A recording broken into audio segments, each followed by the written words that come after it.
America, I feel like, has really had, the corner market There we go. on soccer. Yeah. Yeah. It's just like they've had the best players for a long time. It's just the way that it goes. So I think that it will be those guys. Yeah. I mean, South America, that's what they got, is they got soccer. They don't really do a lot of other sports. No. Well, Brazil, that's not the case, actually. Brazil, I had learned that Brazil They play baseball. Well, no, they play baseball, but I mean, it's not like everywhere else that has every sport known to man, right? Like they do have professional football too. Okay. All right. So when I was down there, I met one of the linemen, who I will say wasn't much bigger than me. Yeah, but he got paid to play. Well, there's American that football. Man, I'm moving to Brazil. There you go. Well, for lots of other reasons other than that. However, right now I would not go take any. Like, I wouldn't go do anything like jumping off the bridge or going up in a hot air balloon. Now they're having some challenges. Yeah, them not tying people off is kind of a major thing, especially if you're jumping. Well, fortunately, when they're throwing you. Yes, exactly. Fortunately, I'm above the weight requirements to do stuff like that. So, congratulations. Yeah. I mean, I feel like those numbers are not really strictly enforced in other countries. In Brazil. I did do the hand gliding in there, and I did make it. So, because here I am still. For the most part, all those things are safe. Like if you go down to Mexico and you do zip lines and all that stuff, like you're generally fine. Obviously, you only hear about something bad that happens, but you figure they do a few thousand of those a day. Right, exactly. Like when I was down in Mexico, we had somebody that the tether broke. They did the parasailing, right? And they do them from the beach all day, every day, right? And it was kind of a windy day. They did it anyway, which you're not really supposed to. The tether broke, and that person ended up parachuting like halfway across town and then into a building. So they got hurt, as you would imagine. And it was no figure. It was because they did it in a time they shouldn't have. So yeah, they have a great story for the rest of their lives. Come on. I mean, they don't. His friends do. Yeah. Like he got permanently beat up. So I was gonna say, like, at least he lived, but sometimes that's not always the best thing. But I mean, I guess when somebody's, I don't remember if he was in a wheelchair or not, but if somebody sees you in it, be like, well, yeah, I mean, I got ripped from a boat and thrown into a building. At least you have a cool story, right? Yeah. When I tore up my arm, I was moving a table. No cool story there. Exactly. So, anyways, how are things in the world of Arizona? Oh, rough. You know what? Bo's known me for a long time. I feel like I always say it's rough being an Arizona sports fan, period.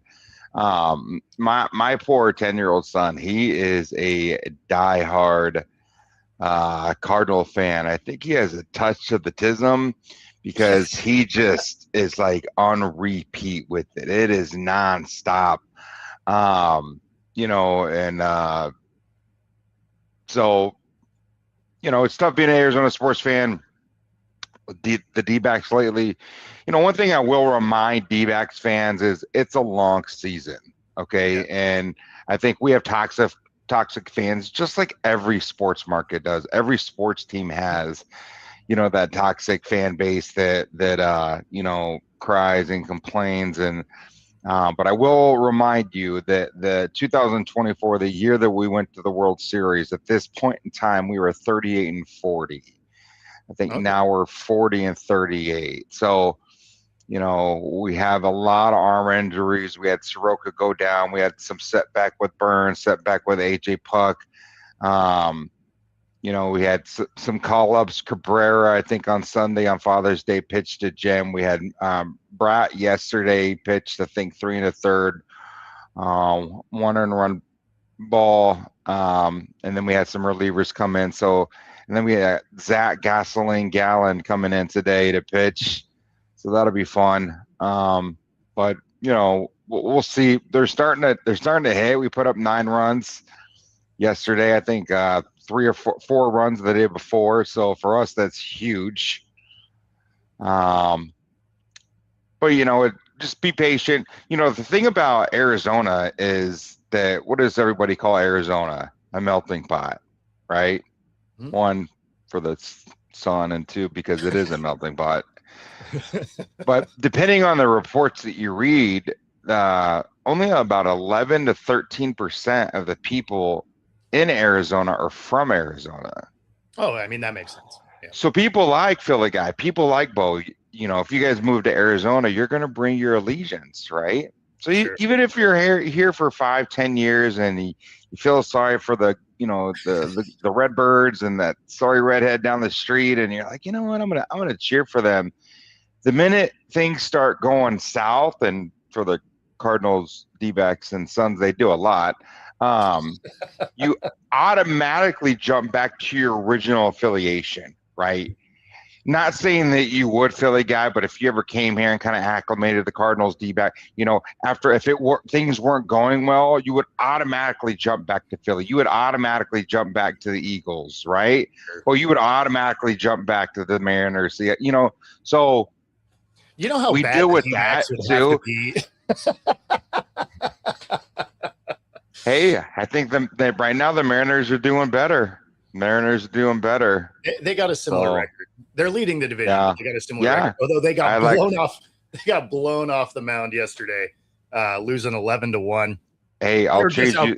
They were out there throwing batting practice. I'll trade you the Dodgers any day of the week. You can have the Dodgers. Yeah, hard pass. You know what it's like having them in your division? It's kind of like having the 49ers, the Seahawks, and the Rams in your division. Kind of like that.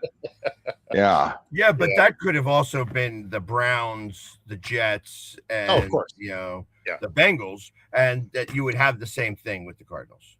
For sure. So coulda, woulda, shoulda, if my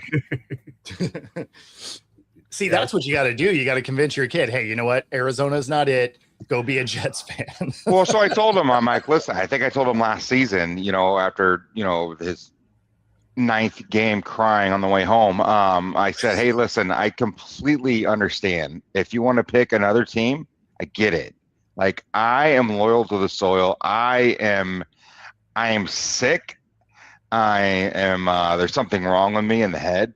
And, I can't not cheer for the D-backs, Cardinals, and Suns, and the home team. So, but I get it, because this is a lifelong misery, struggle bus. And he thought about it for all of 2 seconds, said, heck no. And so I'm like, all right, well. You were also crying on your way home. Oh, yeah. Oh, but I'm in the front seat. He can't see that. He's in the back seat. So. Yeah. Yeah. But if they played in the South, the Cards actually probably would have made a few of these playoffs. Yeah, absolutely. Either South division. Well, yep. There you have it. So Arizona, well, and it's funny because Arizona just reminds me of Florida most of the time. Sure, absolutely. Retire. Yeah, absolutely. Yep. And that's why spring training's playing in 2 states, right? We have the Grapefruit League and the Cactus League, right? Florida and Arizona. Yep. Exactly.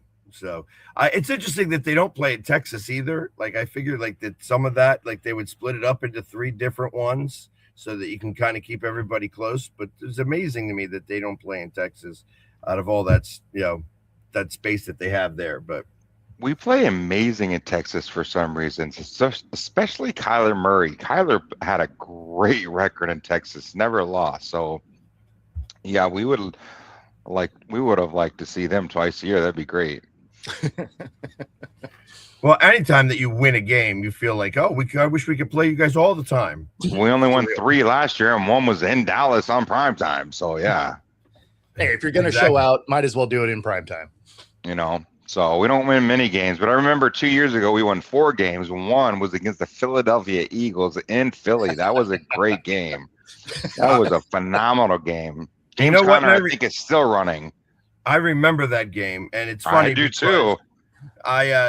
It's like obviously I always catch up with the other face painters and super fans Sure. of opposing teams, and of course, like you wonder if there's even going to be anybody there from the Cardinals, and there were, and I remember I was in my bust thumbs phase. So like the video that I would do would bust them like a little bit, like while I have them in video. Well, I tell you, I ate all of those words that day, and it was like New Year's Eve. It was phenomenal. I loved it. I've watched that game probably 12, 15 times. Yeah, it's like the best game you guys have had in the last 10 years. Well, I don't know. That Dallas game last year was phenomenal too. For some reason, we were talking about it yesterday. Some of the biggest collapses in the past, 8, 10 years. And I'm sorry, but that Philly team that year, you guys were incredible. And I don't know what happened. The first part of the season, would you guys start out 9-1, and then things got real? Yeah. You guys did something in your bed, and it was, the rest is history. And I can't explain it. I can't. All I know is people like the Arizona Cardinals came to Philly and just put belt. It was. That was an incredible meltdown of a year. Seattle ended up beating them also. Here in Seattle, behind the arm talent. Not nearly as impressive, but okay, Bo. Drew Lock. No. It was behind Drew Lock. Joe Montana.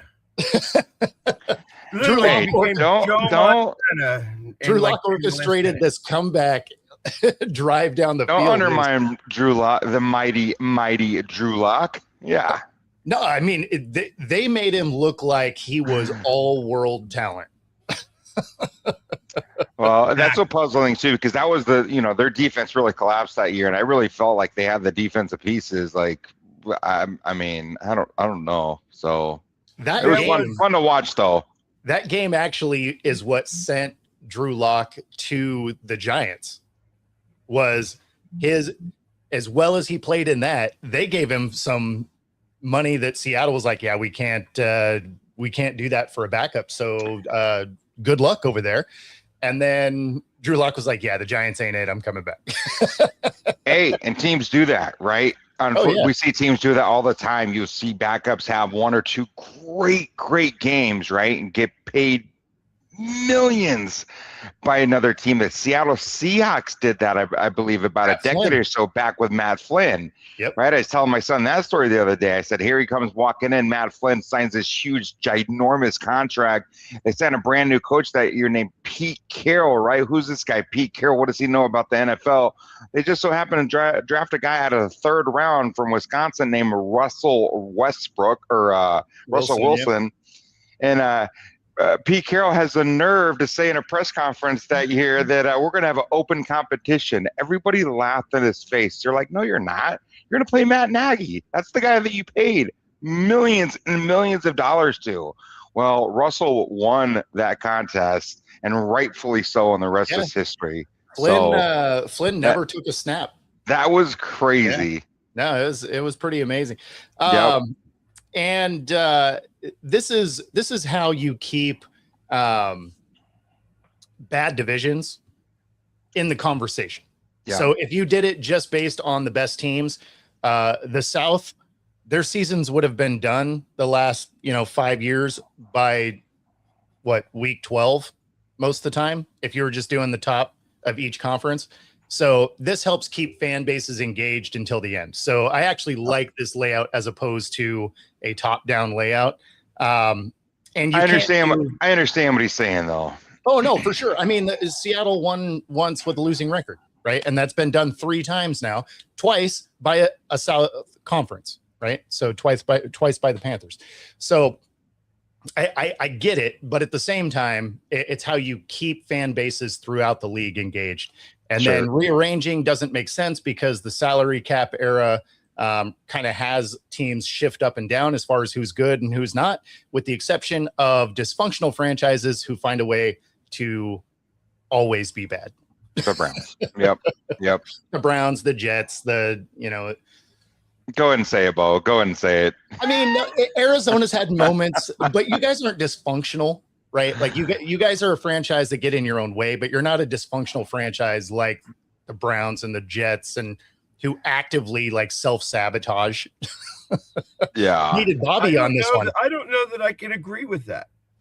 Arizona Well, we had a run from like 2013 to 2019, 2020ish where we had 8-9 playoff bursts in the Bruce Arians era. Yeah. That was incredible. There was one year I think we were 13-3, and with Carson Palmer, and we played I think the Panthers in the title NFC title game, and so we had some great runs. Bruce Arians had phenomenal runs with that no fly zone and that offense, no risk it, no biscuit offense. So we really were lucky to have Bruce Arians, and then and for some reason people wanted, and that's the thing. Cardinal fan blames every coach, every GM, Michael Biddle has been the blame forever. It's like, what? Maybe I'm of the believer that it's on the player side typically 99% of the time. Like, can you have a bad coach in there or whatever? Sure, but are you going to tell me that Ken Whisenhunt is the best Cardinal coach that we've ever had? No. He's the only one. He's the only one to take us to a Super Bowl. But I'm not a huge Ken Whisenhunt fan. Now, over the last 6-7 years, yes, you can make an argument that they have not been able to figure stuff out.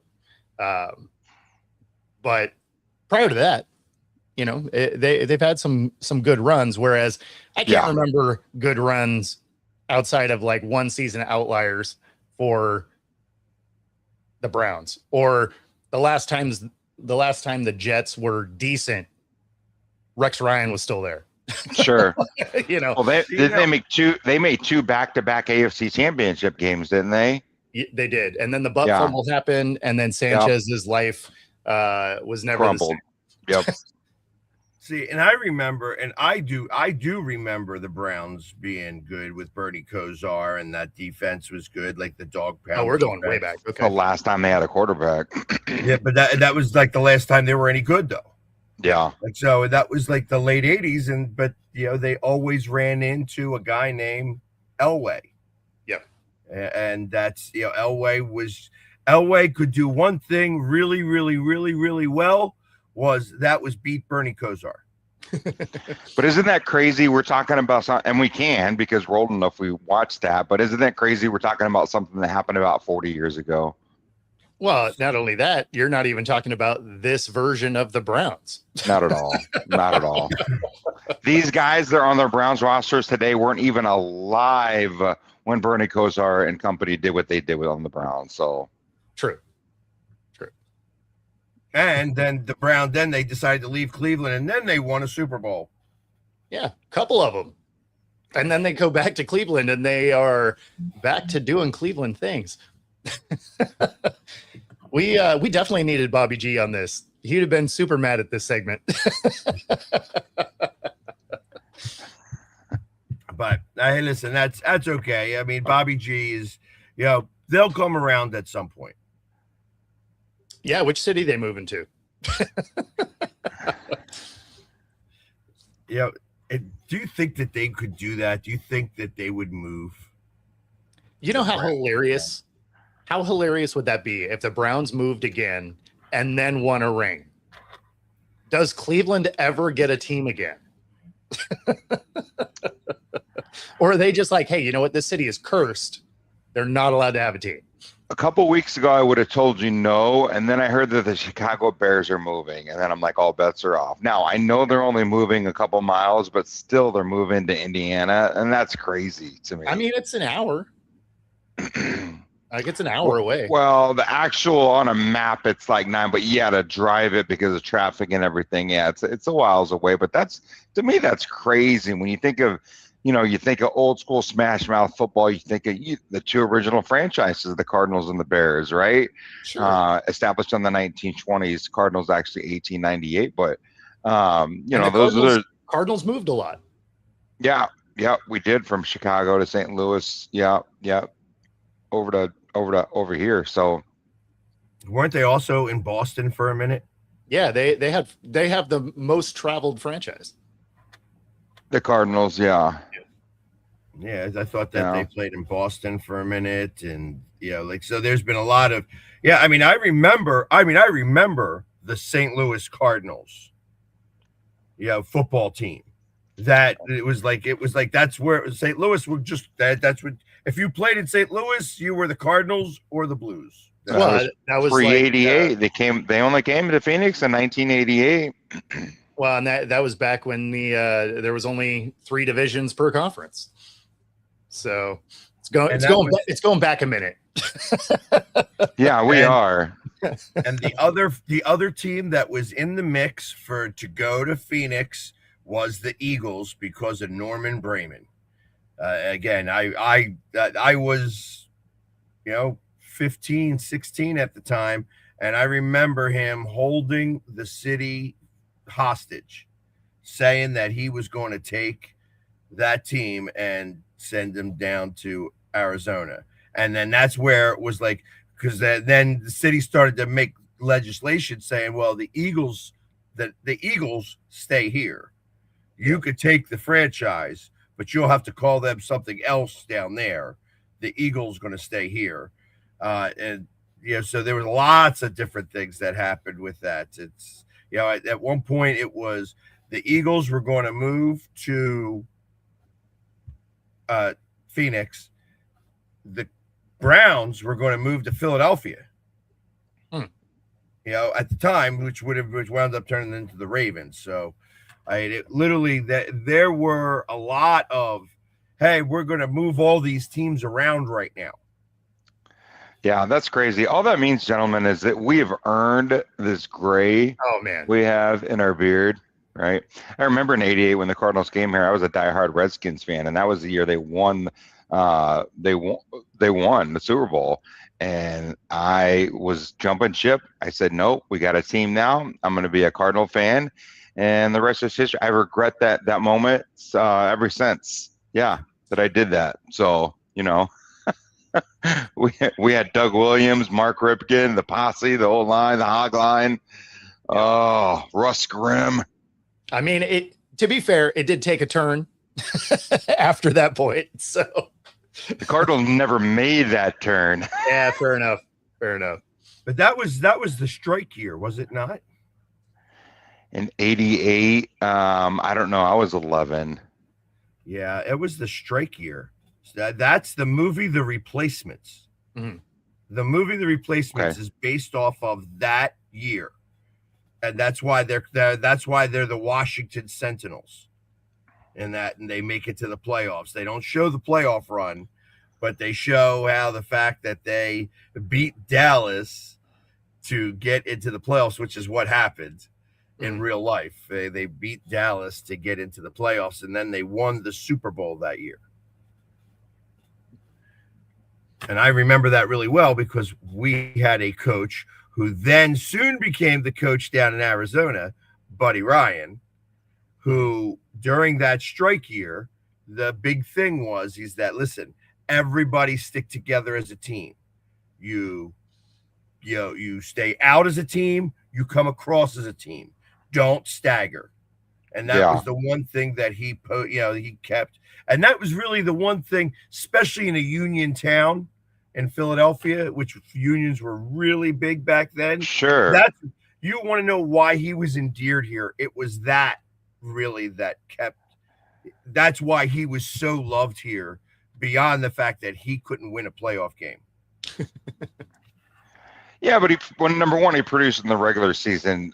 I would say almost the same thing here. He brought that tough guy image here to Arizona, and we absolutely loved it. We we ate it, we bought it up. They called it Buddy Ball, and everybody jumped on ship. Buddy Ball, Buddy Ball, Buddy Ball, and then he just couldn't produce. So I think we wanted to get behind Buddy Ryan, all of us, wholeheartedly.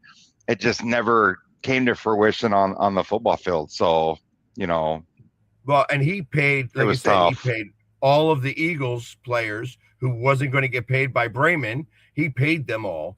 And like it really, in essence, he like hamstrung your franchise for a decade because of it, because guys were getting paid who didn't deserve it, you know, at that point in their career.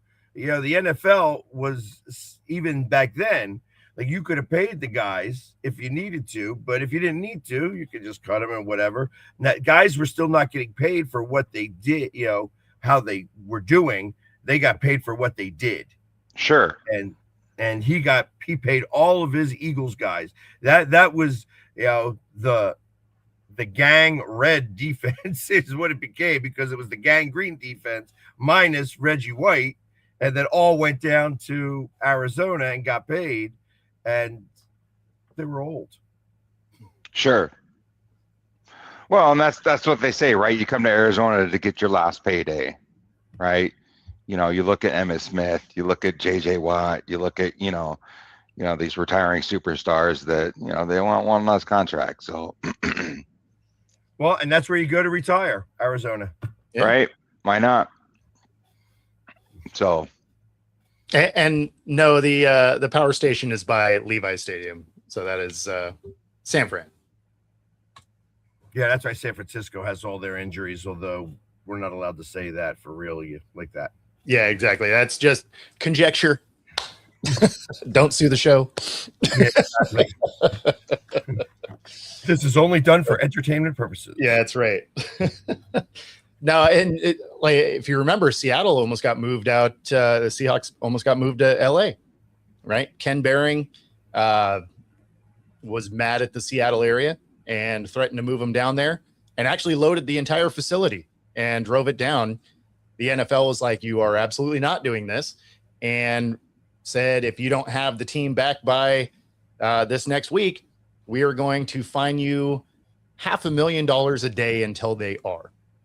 And then Ken Behring sells the team and reportedly stole the 5-story tall American flag off the Kingdome as he left town. How do you steal that? You got to have help, but you know, when you are somebody that can own a sports team, it's pretty easy to hire help. I mean, what is it? They just put that all in a tractor trailer. Like, okay, Sure. guys, load this up in a tractor, because that's a big flag. It's massive. You rent a U-Haul, right? Yeah. You back it up through the building. I don't know. Just you and a buddy, Right? Couple of brewskis, drunk. You know how much that had to weigh. But no, I mean, honestly, it probably did have to go in a semi. Like that is enormous. That's how the flag gets transferred. The flag that's the football field long. Yeah. Obviously, they tie it together. It's Sure. not, you know, but it's a monster flag. It is like huge. You know, that if it goes 100 times 50, I mean, that could be the flag that they use. Well, no. So the one that was on the Kingdome was not one that like sewed together. Like it was a true flag. So like that was a one-piece monster. Because as I recall, they had to get it up there originally with a crane.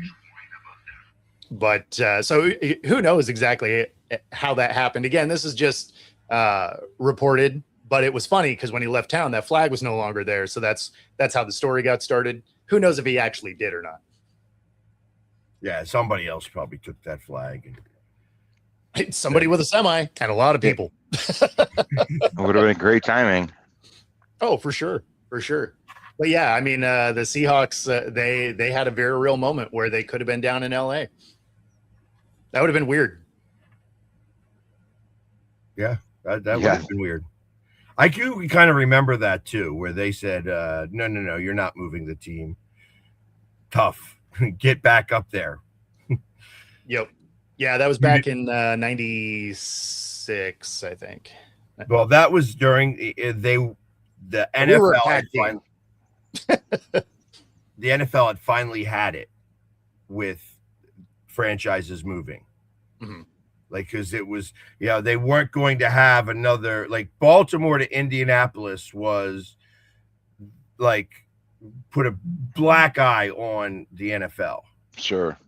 So the NFL learned after that, they're like, no longer are we going to just accept this. So you get, we have contracts in place with these cities in total. So you're forced to stay there, even if you don't want to. Mhm. So imagine if Jerry Jones decided to just pick up Dallas and be like, you know what? I'm from Arkansas. This is where I'm going to go play. You know what? He is that crazy. That is not far-fetched for Jerry Jones. If there was a guy that could do it, though, It's it would Jerry be Jerry Jones. Yep. Absolutely. Yep. Jerry's world is moving.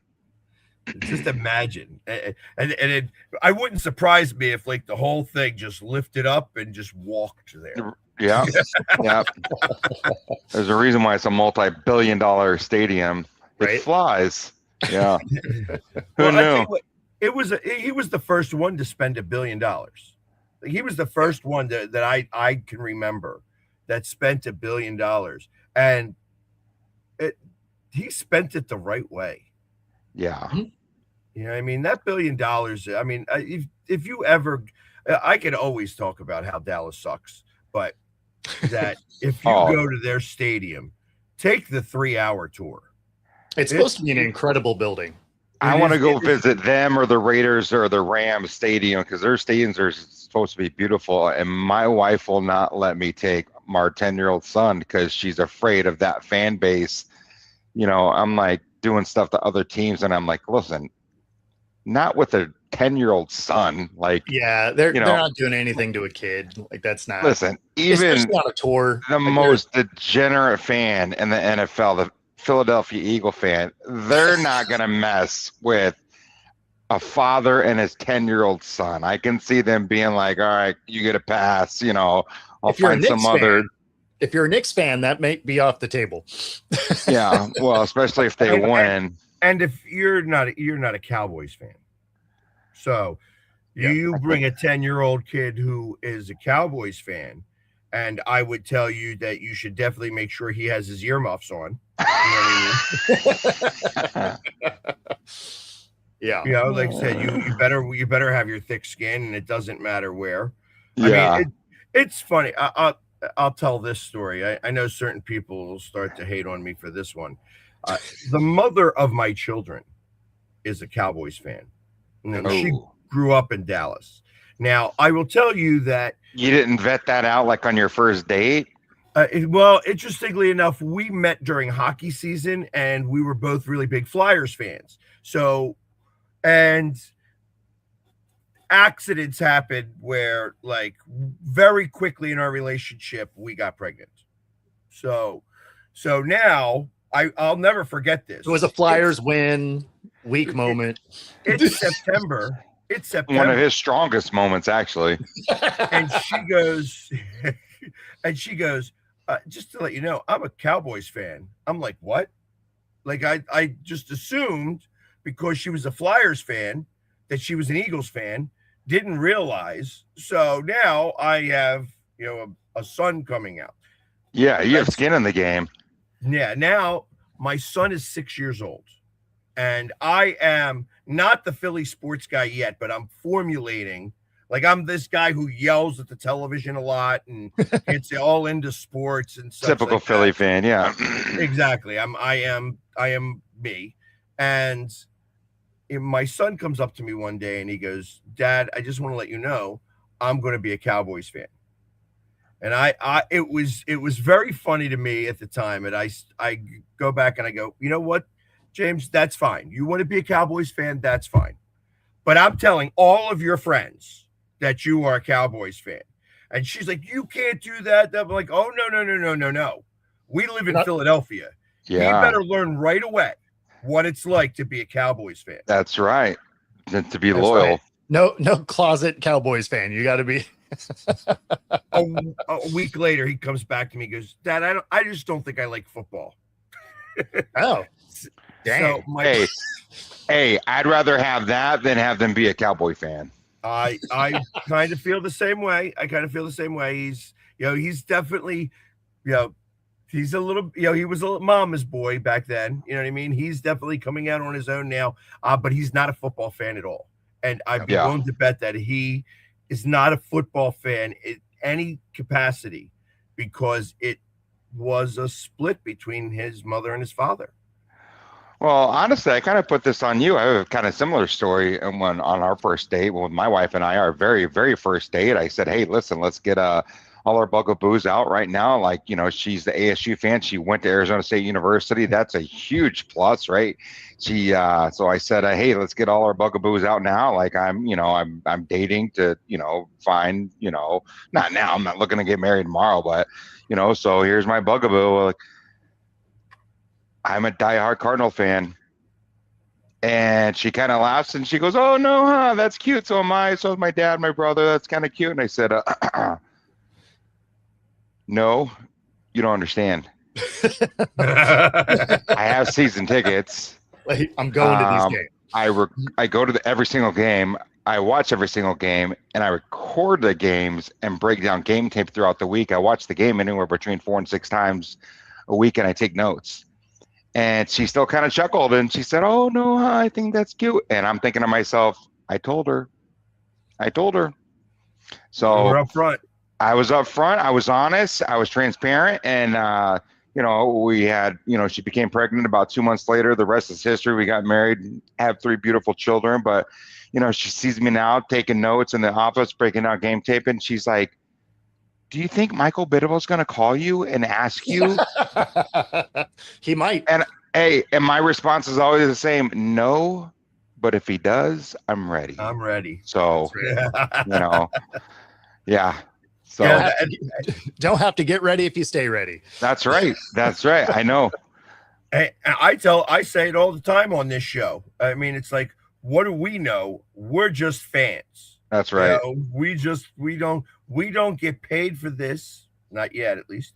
But it's like I always felt like one of my things as a fan was that if I was working harder being a fan than the guys are working on the field, it was time for the coach to go. Yeah. And that was one of my things. Like I would yell at the television. There would be certain places when I was back in my younger day, when I was still playing slow pitch softball, like they would give me my own television to watch because I would be yelling and screaming. I'd be sitting there miserable watching these games in my own television. People would actually come not just to watch the game, but to watch me watch the game. Yeah.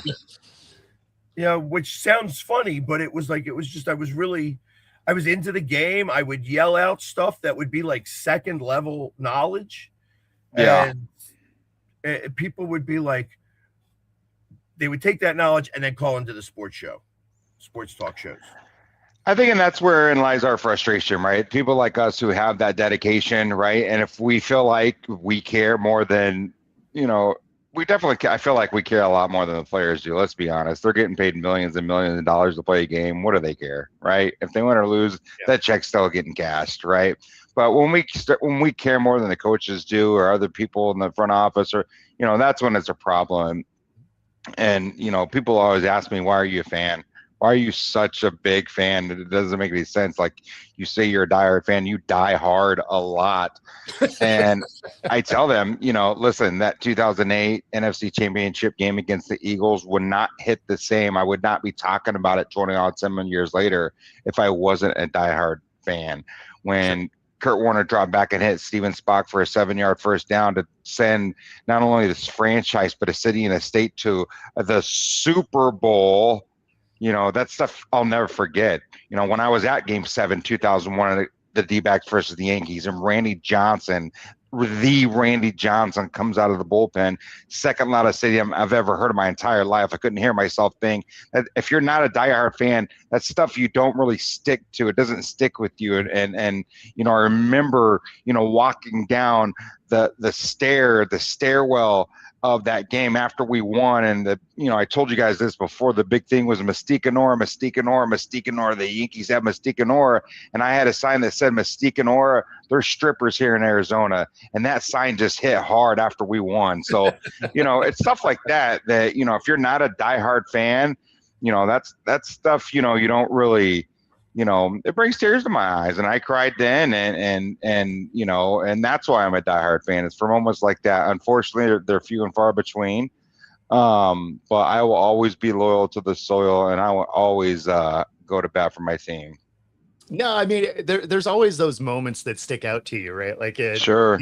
For here in Seattle, we felt like we were going to lose this playoff game against Dallas. It looked inevitable, right? And then Romo fumbles the snap, and then he tries to run outside and gets tackled 1 yard short of the first down. I remember that We ended game. up winning that game, right? And you know, those things stick Oh, with you. Romo But caught it's a lot of slack that game.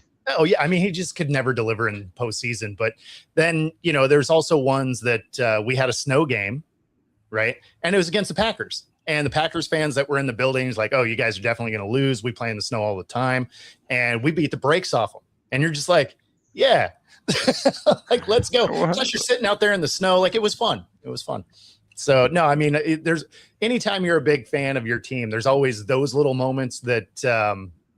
You know, people from outside the city probably don't really remember. I mean, Dallas remembers that one, but everybody else kind of forgets about it. But as a fan base, you're like, oh, no, that stadium was ridiculous when that happened. Sure. You have the 2005 Super Bowl where everybody outside of Pittsburgh knows the Seahawks won that Super Bowl. Yep. Yeah, that the officiating was trash, but the I pass still interference don't- calls were ridiculous. They were next level bad, but at the same time, they still had opportunities to win. Like if Jeremy Stevens doesn't drop 5 first down balls, you probably still win that game. You know, so they still had opportunities. So I mean, as much as the officiating was terrible, I never really attribute a loss to officiating. Yeah. I mean, there were other opportunities for them to win that game. Now, there's 60 minutes in a game, 4 quarters. I mean, it's tough to overcome bad officiating. Phantom, well, especially pass interference calls. Those are tough to overcome, right? Phantom pass interference calls. Yeah. Spot fouls are tough to overcome. If they're 5 or 10 yards, you know, you can weather those. When it's we're going to move you most of the way down the field, you're like, I mean, that one hurts. So, but yeah, I mean, it's interesting again, that you guys both have a story with Pittsburgh in a Super Bowl. Well, I mean, yeah, they were pretty close together. Yeah. Too soon.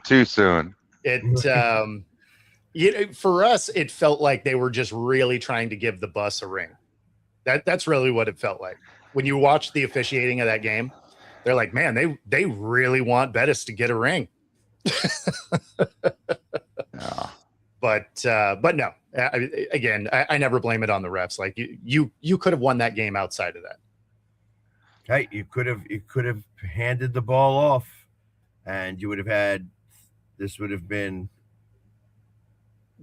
Could have had 3. Could have had 3. Had 3.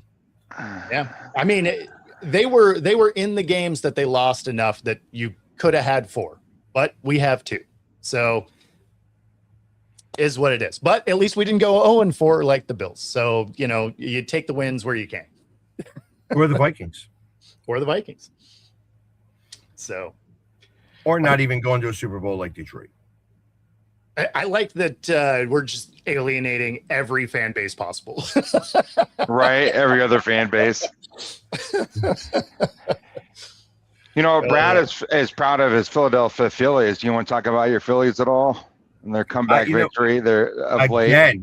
Again. You know, like again, last night they come back a pinch hit home run to take the lead. And then to come in and close it out like it's, you know, and not give it back up again, which is, you know, I still feel like that's happening. That they can have the potential to give it back up. There is rumor that Chapman is likely to become a Philadelphia Philly. So that the Red Sox are bad enough that they would maybe part with that. He's still throwing 97, 98. Oh, He's still got a WAR under 1, I think is what it is. Oh, he's having a great year.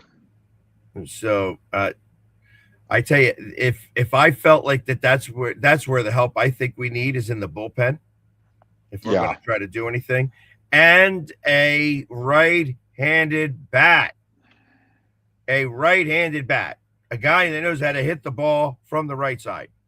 It's been very challenging watching all these left-handed hitters hit. It's time to get right-handed. How's Schwarber doing in that leadoff spot? He strikes out a ton, so he's not your prototypical leadoff hitter. But at the same time, I remember the 2024 playoffs when we played you guys. It's like, man, those first 3, man, they just killed us until the end. But I just remember whenever Kyle Schwarber came up, it was like, oh, brother, here we go. More than Bryce Harper, more than Turner, more than anybody else, man. It was when Kyle Schwarber came up, it was like, and I mean, as a leadoff hitter, you don't say that a lot. How's that going? I would tell you, well, he's not even in the leadoff spot anymore. So he's actually okay. The 2 hitter, sometimes 3 hitters, other times but he's like, they have Turner kind of going back and forth. He's changed it up a little bit now. I believe that he's actually batting 3rd. They may have moved Harper down to 4th. Just because Marsh is hitting so well, or they have Marsh at cleanup. Sure. He's just killing the ball, but they have to keep Harper and Schwarber kind of up top, and Turner's the one that's the question mark, who seems to be making a turn right now, but we'll see if that's really the case. We do have some breaking news. Charlotte Hornets got a trade. LaMelo Ball, Josh Green, Minnesota Timberwolves. A 33 unprotected first round, 3 first round pick swaps, 28, 29, and 30, and 3 second round picks, 29, 32, 33. That is a lot for those 2 guys. That is a lot. I feel like second round draft picks in the NBA are kind of, whatever. But, those first round picks, depending on what Minnesota does, though, those could be late first round picks, but first round picks nonetheless. Well, and they're pick swaps. So if their pick is low, then they don't necessarily have to take it. But okay. So they get the option of whatever pick is better. But and Naz Reid, they also get Naz Reid. So crazy. It sounds like that's something about money. That's Charlotte just blowing the whole thing up. They're just like, hey, you know what? We're done. We're starting all over. And there you have it. Let's go. So there you go. That came across about 15 minutes ago. Breaking news. Right here on Coast to Coast. And if you think that the Charlotte Hornets are not going to win any games because of this trade, you can bet right alongside us using the QR code on the screen, up to 125% of your first 3 deposit, 10% bet guarantee. Good stuff. But we are getting closer to July, and with that is going to be the All-Star break. So I'm it's going to be interesting here in the next couple of weeks. It's I've been doing everything with the World Cup, and I actually am going to go play soccer today, go play soccer on the field with the same players as the Philadelphia Union. And I was going to say we could do it we're going to be doing it with the players from the Ivory Coast, but I think they play today, which is the reason why we get the field today. It's media day at the Philadelphia Union. Oh, gotcha. So, nice. And so I will be playing some soccer. And I was going to paint my face. I'm not going to paint my face now because we have the USA playing later tonight. We do. Yep. That's right. Against Turkey, right? Yep. At 7 It's p.m. not called Turkey anymore. Yeah. Oh, I heard on the radio it's like Turkey, all right, or something like that. Turkey. Yeah. You know, AA. It's like Turkey A. Yeah. Turkey. Yeah, got like a Canadian. Hey, Turkey. Yeah. Exactly. It's still Turkey as far as we know, but it's, it doesn't matter. Today's game does not matter at all. I think that you're going to see them probably get all the guys in that don't typically get in. You know, you're going to see a lot of different, and obviously you're not going to see Christian Pulisic yet either. Which is a shame because all of these guys seems like the best players. He's still in the league. Wow. The guy's like 42 years old. Guy can throw a strike. He's good for like one batter. And they don't do that anymore in the MLB. Yeah. Nope. There's rules against that. But so you better hope that that batter is with 2 outs. Yeah, you don't want to. Yeah, you don't. He's gonna. If he has to face a second batter, that means he's facing a third batter. Got these flies around today. You had one. I got one. Yep. No, it was funny because it's flying straight at me too. I was just like, "Oh, that's insane." That was an easy one to catch. What are you doing? Oh man. Anyways, so yeah, but I will be at Rivers Casino tonight. So nice. Brad, if you are interested, and I am going to be painted up, it is in the contract that they have to have. I will have security with me nonstop. Okay. Because you are not allowed to have a painted face in a casino. Oh yeah. Yeah. Well, and it's Philly, so. Well, no, but that's actually across the board. You are not allowed. Every casino has this rule in the country. You know what I mean? It might be the world, and the reason being is more for facial recognition. Yeah. I feel like that wouldn't normally incite violence anywhere else, but Philly, though. You know what I mean? For some reason. Like most towns would be kind of like, that's weird, but I'm good with it. Not Philly fan. Philly fan runs hot. Anyway. All the time. They get out of bed hot. They get out 1.8, 100.3. Yeah. So catch me tonight at Rivers Casino. We're going to be watching USA versus Turkey. And I guess if you're in the Pacific Northwest and you're not watching the game, come out and watch the Storm. So that's where I'll be tonight. Is we got the Storm in town still.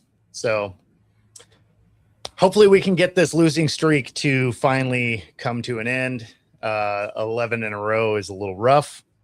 So hopefully we can get this out. They have played some better basketball as of late, but still hasn't resulted in wins. So hasn't mattered for attendance. So, our overtime loss the other night had over 14,000 in attendance. So nice. Yeah.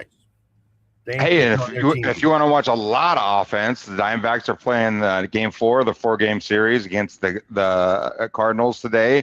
Zach Gallen is going, and he gives up a ton of hits, earned runs. So, yeah, should be an interesting game. 10-3. We had that guy in Seattle too. His name was Bobby Ayala. We used to call him Bye Bye Ayala. Like he would just throw meatballs. You're just like, they're like, Bobby Ayala's coming to the mound. You're like, okay, I can turn this off. Like, game over. Yep, pretty much. Oh, we have the lead. Yeah, it's not big enough though. No, nothing's big enough for Zach Gallen. anyways. That's awesome. That being said, that does get us to the top of the hour.